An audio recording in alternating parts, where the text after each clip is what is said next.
Good morning, everyone. My name is Kayla Wagner. I am a first-generation college student of my family. I'm currently in the Bachelor of Social Work program and also a member of the Community Scholars.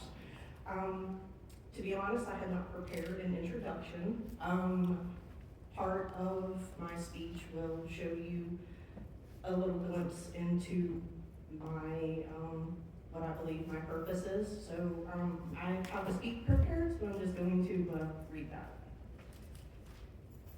We often judge what we see, but what we see is rarely the whole story. Look at me. What story do you think I carry? You see a student giving a speech, a student who is in the process of getting their second college degree. But what you don't see are the scars that I bear from multiple surgeries, the surgeries that kept me alive. My kidneys failed when I was 22. Both together were only functioning at 10%. That's when I started emergency dialysis.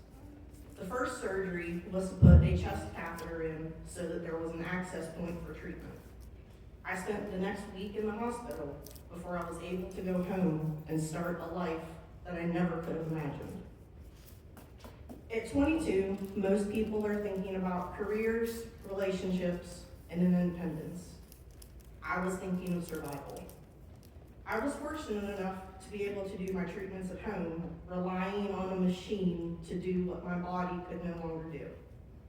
Dialysis doesn't just filter your blood. It filters your time, your energy, and your sense of normalcy. I had to learn patience in ways that I never had before. I had to learn how to sit with uncertainty. And I also had to learn that strength doesn't always look like pushing forward. Sometimes it looks like simply just holding on. And yet, this is what I learned. Illness isolates you, but community saves you. There are so many others walking among us who carry invisible battles. You would never know unless they share their story, much like I am today.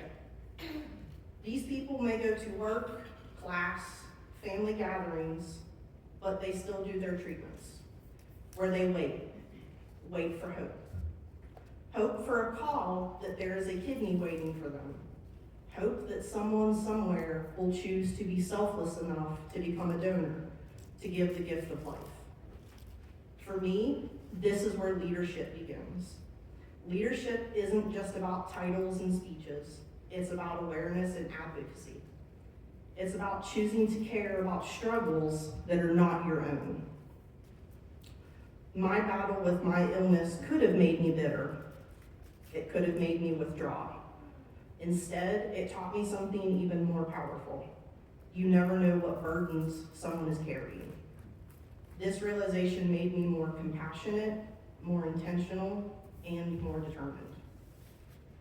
Community leadership isn't about being the loudest voice in the room. It's about being the one who notices, who asks questions. A leader creates a space for stories that would otherwise go unheard. When you build a community that values empathy, that community can save lives, sometimes literally. I stand here today as a student because community leaders chose to help. The doctors, the nurses, and especially the social workers. Social workers who showed me that there is a way forward, a way to navigate yet another new life after a transplant, a life filled with opportunity. They didn't just support me as a patient. They believed in my future. They reminded me that my life still had direction, still had purpose, even when everything felt uncertain. And that's why I want to become that kind of leader. As a future social work professional, I want to be someone who sees beyond the surface, someone who understands that strength isn't always visible, someone who chooses compassion over assumption. I want to be the kind of leader that someone can lean on when the world feels overwhelming, when hope feels out of reach. Because I've been there. I know what it feels like to be stuck in a pit with no ladder in sight.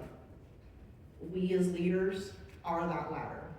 We create pathways where none seem to exist. We remind people that even in their darkest moments, that there is a way forward. Because the strongest communities are not built by people who have never struggled. They are built by people who understand what it means to need one.